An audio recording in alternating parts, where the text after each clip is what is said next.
कुछ महीने पहले एक वेब सीरीज आई थी जिसका नाम था चिड़ैया।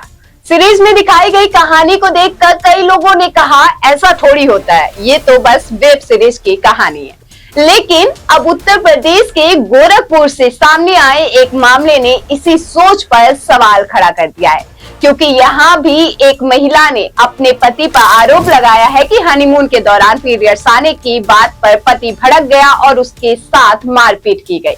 तो सवाल ये है, जिस दर्द को हम पर्दे पर देखकर काल्पनिक समझ रहे थे, क्या वही दर्द असल जिंदगी में भी हमारे समाज का हिस्सा है? नमस्कार, मैं हूं आपके साथ रानू गुप्ता और आप देख रहे हैं जनता 24/7 न्यूज। कहानी शुरू करते हैं चिड़ैया से। एक ऐसी कहानी जिसमें शादी के बाद एक महिला की जिंदगी के उस सच को सामने लाने की कोशिश की गई जिसके बारे में घरों में बात तक नहीं की जाती। सीरीज का सबसे बड़ा सवाल है कि क्या शादी हो जाने के बाद पत्नी की सहमति की कोई कीमत नहीं रहती?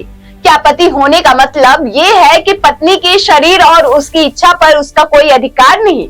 चिड़ैया इसी सोच को चुनौती देती है। सीरीज वैवाहिक रिश्ते में सहमति, जबरदस्ती, घरेलू हिंसा और उस चुप्पी की कहानी कहती है जिसमें कई महिलाएं अपनी तकलीफ छिपाकर जिंदगी पूरा गुजार देती हैं।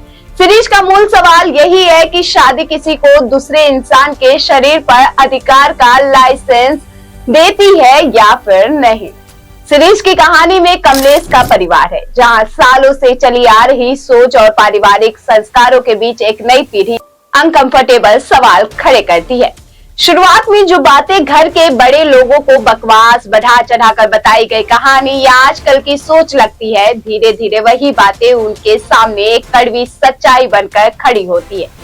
सीरीज में पूजा और अरुण की शादी होती है। शादी के पहले ही दिन से अरुण पूजा पर दबाव बनाने लगता है, बिना पूजा के कंसेंट के उसके साथ जबरदस्ती करता है। फिर दोनों हनीमून पर जाते हैं, लेकिन हनीमून के दौरान लगातार पति के दबाव से पूजा ने बचने के लिए पीरियड्स का बहाना बनाते हुए अपने पति से कहती है कि उसे पीरियड्स है।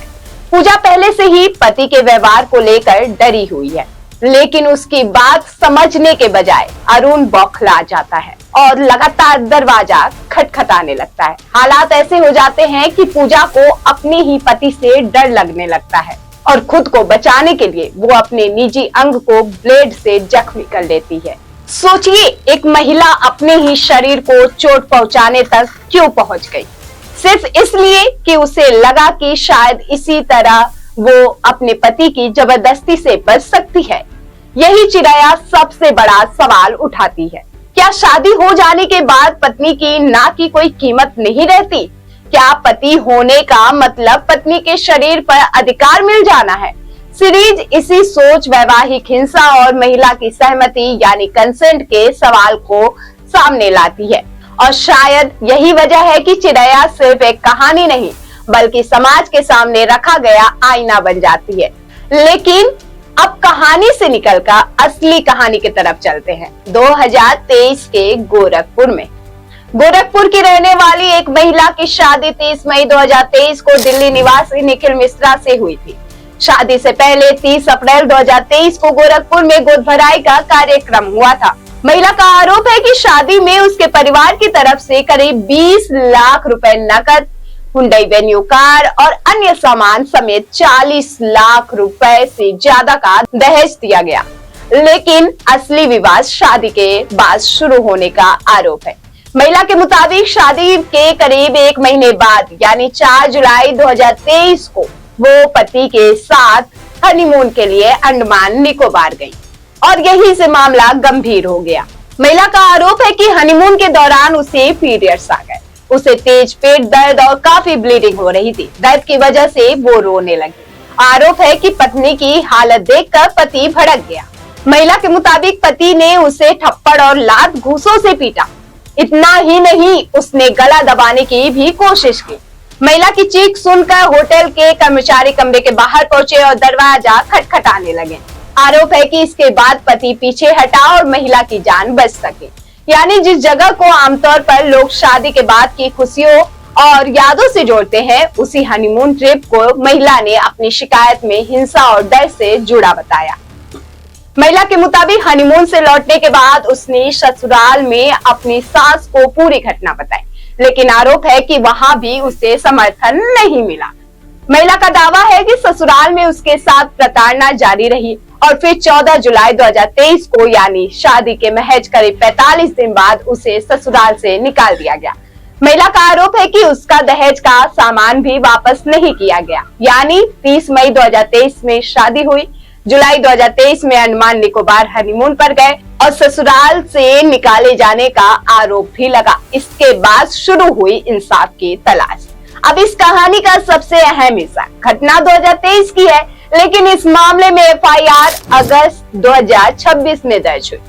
महिला और उसके परिवार का कहना है कि उन्होंने पहले मामले को बातचीत के जरिए सुलझाने की कोशिश की, बाद में पुलिस से शिकायत की गई। जब मामला दर्ज नहीं हुआ तो परिवार ने गोरखपुर के एसएसपी से मुलाकात की। इसके बाद एसएसपी के निर्देश पर रामगढ़ ताल थाने में पति निखिल मिश्रा, सास संजू मिश्रा और ननद नेहा पांडे के खिलाफ एफआईआर दर्ज की गई। पुलिस के मुताबिक मामले की जांच की जा रही है, यानी घटना 2023 की, लेकिन पुलिस केस 2026 में दर्ज हुआ। अब यहाँ एक तारीख बेहद महत्वपूर्ण है। गोरखपुर की महिला जिस घटना का आरोप लगा रही है वो 2023 की है, जबकि चिरैया 2026 में रिलीज हुई। इसलिए ये कहना बिल्कुल गलत होगा कि गोरखपुर की घटना चिरैया से प्रभावित है, क्योंकि घटना और सीरीज के बीच करीब 3 साल का अंतर है, लेकिन दोनों के बीच एक समान सवाल जरूर दिखाई देता है। शादी के बाद महिला की सहमति की कीमत कितनी है और क्या पति पत्नी का रिश्ता किसी भी तरह की जबरदस्ती या हिंसा को जायज बना सकता है? यही वो सवाल है जिस पर हमें रुककर सोचना होगा। किसी कहानी को देखकर हम बहुत आसानी से कह देते हैं ये सिर्फ कहानी, लेकिन अगर उसी कहानी में दिखाई गई मानसिकता हमारे आसपास कहीं मौजूद हो तो उसे काल्पनिक कहकर नजरअंदाज करना कितना सही है। चिरैया ने सवाल उठाया था, शादी के बाद भी महिला की सहमति जरूरी है या नहीं, और गोरखपुर की शिकायत ने एक बार फिर उसी सवाल को हमारे सामने ला दिया। अब जरूरत सिर्फ ऐसी घटनाओं की खबर दिखाने की नहीं, बल्कि ये समझने की है कि आखिर ऐसी सोच पैदा क्यों होती है।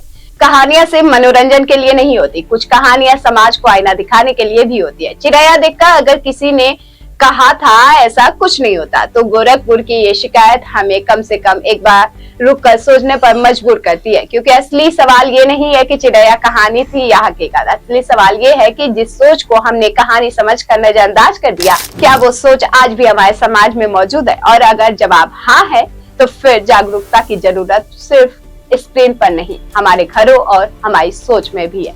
ऐसी तमाम खबरों के लिए हमें देखते रहिए जनता 24/7 न्यूज। धन्यवाद।